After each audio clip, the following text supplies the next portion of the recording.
Hello and welcome to Awakening the blog. Today I would like to talk about cultivating conscious relationships. And for that I have chosen three different ways of thinking or paths that can help us arrive to several identical conclusions about conscious relationships and why they are so important to cultivate and to have in our lives.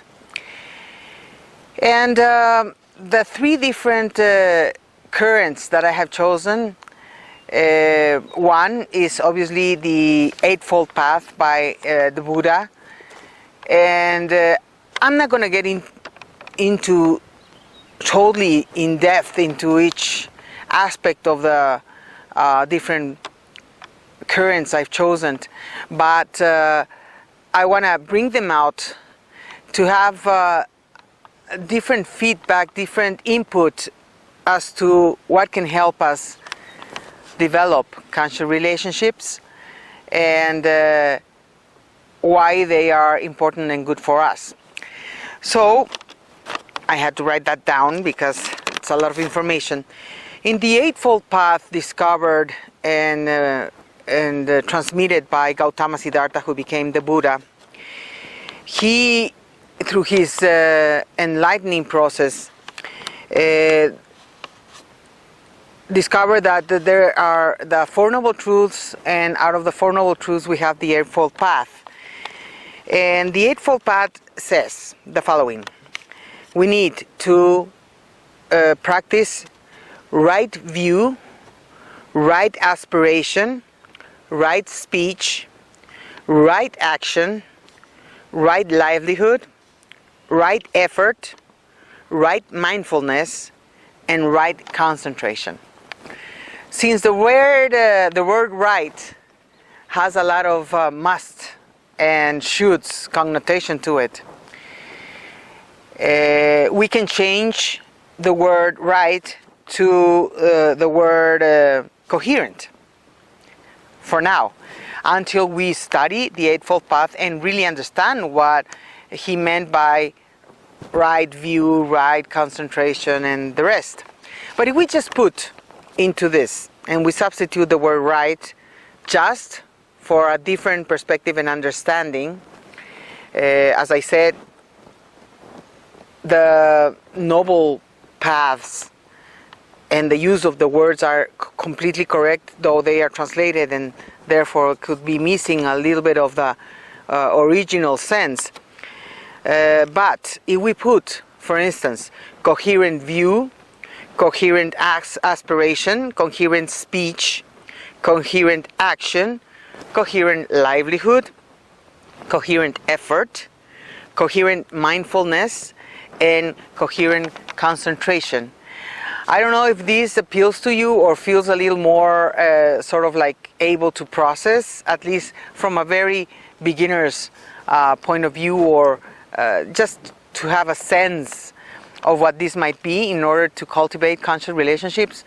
I hope this makes sense. It's so useful to listen to this and then to try to practice it and make it part of our daily lives, because then we are going to arrive at that point of understanding why conscious relationships are not only necessary but fulfilling.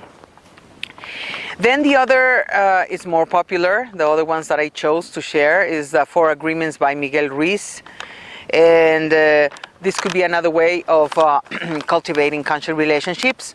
And you're going to see that somehow, according to the perception and the way we want to connect one with the other, we are going to find a lot of relationship between one and the other, a lot of similarities, worded differently because there are different traditions and different ways to arrive to the same conclusion. But you know, the Four Agreements, the first one is be impeccable with your words. Be impeccable with your words. What does impeccable mean?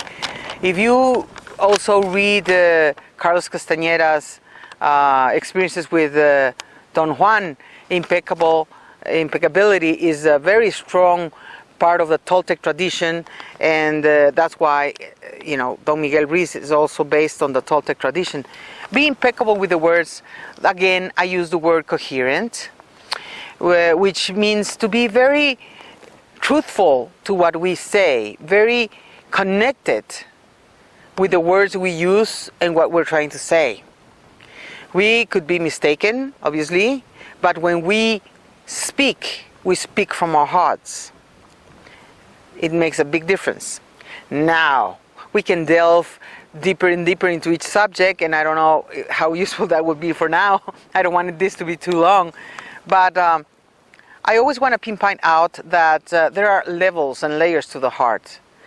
When we talk about impeccability, it means going very deep into the heart, not the superficial ego heart where desires are, but rather the voice of the soul, more so to speak.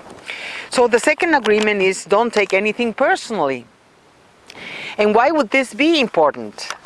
You can possibly think and make your own conclusions, but it is obvious that everybody is going to see what they want in us. They are not seeing us as long as we are not completely detached from our egos. We won't see each other as we are. We will see as a projection of what we need to see in the other person, or whatever that person pushes the buttons in us. So if we take personally, we are allowing the other person to be in power over us, or we are saying, okay, you're right. If whatever you say to me affects me, then you're probably right. Even though sometimes other people could be right about their perceptions of us, we still need to own ourselves. And acceptance is a major part of this process, in a way that we need to accept who we are. And if somebody, touches us in our wounds or pushes our buttons, we need to own it as part of us and not as part of somebody else's. They are just being a reflection. And so it's important not to take things personally, just because it's not about them but about us. So I hope this helps. Then don't make assumptions. Oh my God, this is a big one, huh? Our mind is always, our thought process is always about the past and the future, and very few people are about now. And when we interact with others, internally we are assuming so many things, and assumptions can create wounds. So it's better that if you feel something, to bring it forward and speak about it with the other person to see, if your perceptions are correct or not. Because our assumptions will normally come from our conditioning and our own psychological wounds.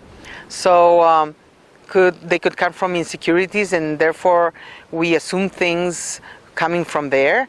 And it's not healthy to make assumptions, and we need to work hard on this one, because we need to be very, very aware of our thought process and where it's hurting and how it's arriving and where it's touching us inside. And the last one is always do your best.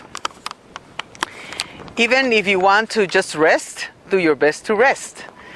Resting, doing the best is just giving all of who you are every moment. And that's quite important. Okay, so those are the 4 agreements. And the last one I've chosen is the Fourfold Way from Angeles Arian, also based on different native traditions. And they are more archetypal aspects that are also related in one way or the other to the ones I've mentioned. Obviously, I believe that the Eightfold Path of the Dharma and Gautama Siddhartha, the Buddha, is probably the more complex and highest level. and the other ones are more close to how we can work to get there.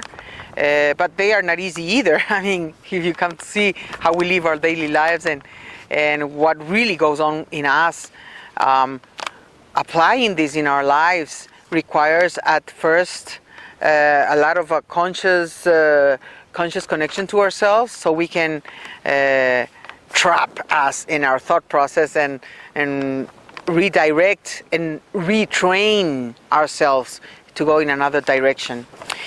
But Angela Dareian, she's got a book called The Fourth Pole Way, I think it is, and it was quite interesting to read it. So the first way is the way of the warrior. And the task of the warrior is to always show up and empower others through example and intention. Empower others through example and intention. Again, there's you can see the relationship there is between all these thoughts. It's just the way of conveying is different, but they all are very similar in their content and their intention. So, the way of the warrior. Always show up and empower others through example and intention.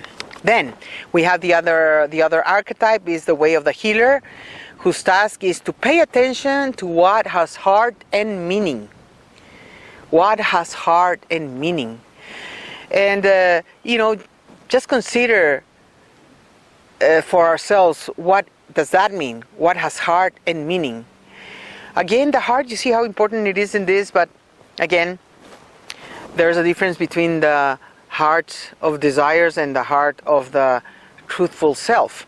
So when I talk about this, I want to pinpoint these differences, because we can really fall into the desire, which is not bad. It's just that we need to realize that as long as we give way to that, we could be taken away from that truthful self that we need to align with.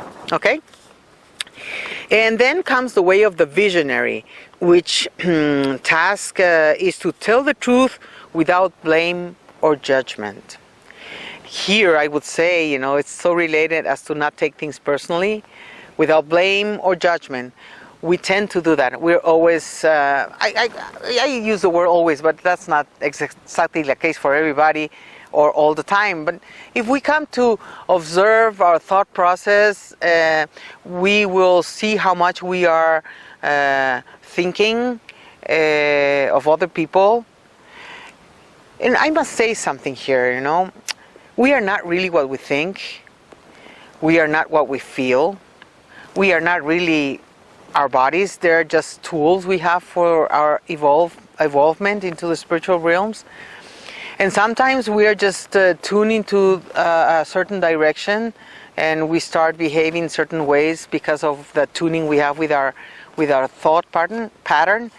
But we are not what we think, yet we need to be aware and own in one way or the other the tuning into the thought process that we have, because it affects us.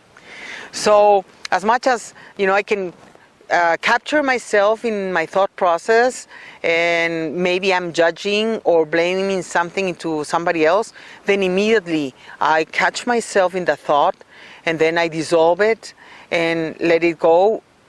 What I normally do is, okay, where is this coming from? Is it coming from someplace in me that I am not totally healed, or I feel insecure, or I find something that's connecting to that? And if I just feel that it's just passing through me, I let it go. I don't grab onto it, or the freer I am from judgments and blames, the looser and less heavy weight I carry on my back. So it's just a practice that you can start doing, so you can acquire some experience, and then it just happens automatically. The more you practice, the easier it becomes one time. And the last way or archetype is the way of the teacher, whose task is to be open rather to attached to outcomes. Again, these are not easy at all. I mean, we're always like, for instance, I love you unconditionally, and I give you all my love unconditionally, but in the end, I'm always expecting something back. I would say I'm not, but unconsciously we are always expecting something back.